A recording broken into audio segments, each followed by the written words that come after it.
Hello everyone, நம்ம daily using sentences சீரியஸில் இந்த வீடியோவில் நம்ம என்ன சென்டென்ஸ் ஃபஸ்ட்டு பார்க்க போகிறோம்னா, கோபமாக இருக்கும் போது நான் என்ன பண்ணிட்டோன்னு ஒருத்தர் கேட்கும் போது என்னமோ பண்ணு அப்படின்னு சொல்லுவாங்க இல்லையா, அதை டூ சம்திங் அப்படின்னு சொல்லலாம்.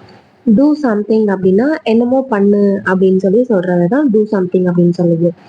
நெக்ஸ்ட்டு, உனக்கு புரியுதா இல்லையா? நம்ம ஒன்று சொல்லிகிட்டே இருப்போம், பட் ஆனால் அவங்க கேட்க மாட்டாங்க. நம்ம கிட்ட தெரியாத மாதிரி நடிப்பாங்க இல்லையா? அப்போ உனக்கு புரியுதா இல்லையா அப்படின்னு கேட்கறத do you understand or not அப்படின்னு கேட்கலாம். Do you understand or not அப்படின்னா புரியுதா இல்லையா அப்படின்னு கேட்கறது. உனக்கு அறிவில்லையா, இது எப்படி கேட்கலாம்? உனக்கு அறிவில்லையா அப்படிங்கிறத do you have no knowledge அப்படின்னு கேட்கலாம்.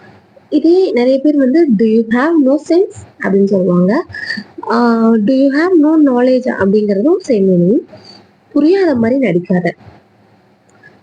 ஒருத்தவங்களுக்கு நம்ம அட்வைஸ் பண்ணுவோம், பட் ஆனால் அவங்க காதலே வாங்கிக்க மாட்டாங்க. ஒரு மாதிரி புரியாத மாதிரியே நான் நடிச்சுட்டு தெரியுவாங்க இல்லையா? ஸோ அதை don't pretend you don't understand. Don't ப்ரிட்டன்னா நடிக்காத. யூ டோன்ட் அண்டர்ஸ்டாண்ட், உனக்கு புரியாத மாதிரி. Don't pretend you don't understand அப்படின்னா உனக்கு புரியாத மாதிரி நடிக்காத. உனக்கு சொன்னா புரியாதா? கோவப்படும் போது உனக்கு ஒரு டைம் சொன்னா புரியாதா அப்படின்னு சொல்லுவோம் இல்லையா? அதை did you not understand, did you not understand, உனக்கு சொன்னா புரியாதா அப்படின்னு சொல்றது. டிட் அப்படின்னா பாஸ்ட் ஃபார்ம் இல்லையா? So did you not understand அப்படின்னா உனக்கு புரியாதா அப்படின்னு கேட்கறது. உன்கிட்ட எத்தனை தடவை சொல்றது, உன்கிட்ட எத்தனை தடவை சொல்றது, இது எப்படி சொல்லலாம்? உன்கிட்ட எத்தனை தடவை சொல்றது, இது எப்படி சொல்லலாம் அப்படின்னா ஹவு மெனி அப்படின்னு சொல்லலாம். எத்தனை அப்படிங்கிறத ஹவுன்னு சொல்லுவோம். ஹவு மெனினா எத்தனைன்னு கேட்போம் இல்லையா? ஸோ இது மாதிரி அடிக்கடி எத்தனை தடவை அப்படிங்கிறத ஹவு அஃபன். ஆனால் அஃபன்னா அடிக்கடி சொல்றது. How offence to you say that, உனக்கு எத்தனை தடவை அதை சொல்றது அப்படின்னு சொல்றது. How offence to you say that, எத்தனை தடவை சொல்லுவ, எத்தனை தடவை சொல்றது அப்படின்னு சொல்றது. உனக்கு சொல்லி புரிய வைக்க முடியாது, உனக்கு சொல்லி புரிய வைக்க முடியாது. கண்டிப்பா நம்ம சொல்ற பேச்ச கேட்காத கேரக்டர்ஸ் நிறைய பேர் இருப்பாங்க. அவங்க கிட்ட எல்லாம் சொல்லலாம், உனக்கு சொல்லி புரிய வைக்க முடியாது அப்படிங்கிறத I can't make you to understand.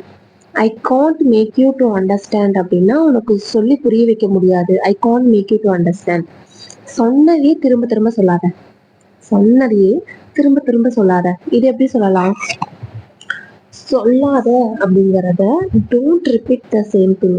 திரும்ப திரும்ப சொல்லாதங்கிறத டோன்ட் ரிப்பீட். சொன்னதையே the same thing. Don't repeat the same thing அப்படின்னா ஒரே விஷயத்தை திரும்ப திரும்ப சொல்லாத, சொன்னதையே திரும்ப திரும்ப சொல்லாத. இதெல்லாமே இந்த சென்டென்ஸ். அவளும் நானும் கொஞ்சம் பேசுவோம். கொஞ்சம் போறீங்களா? அவளும் நானும் கொஞ்சம் பேசுவோம். இல்லாத டைம்ல, அவங்க கிட்ட பேசாத டைம்ல ஏதாவது நம்ம விசாரிக்கும் போது அவளும் நானும் கொஞ்சம் பேசுவோம், பட் ரொம்பலாம் க்ளோஸ் இல்லை அப்படின்னு சொல்லுவாங்க. அதை she and I will chat a bit. Will chat a bit அப்படின்னா பேசிக்கிறது. பிட்னா கொஞ்சம். ஷீ அண்ட் ஐனா நானும் அவளும். ஐ ஹோப் உங்களுக்கு இந்த சென்டென்சஸ்லாம் ரொம்பவே யூஸ்ஃபுல்லாக இருந்திருக்கும்னு நினைக்கிறேன். நம்ம டே டு டே லைஃப்ல திரும்ப திரும்ப ரிப்பீட்டடாக பேசுகிற சென்டென்சஸ் தான் இந்த வீடியோவில் நான் நிறைய கொடுத்துருக்கேன்.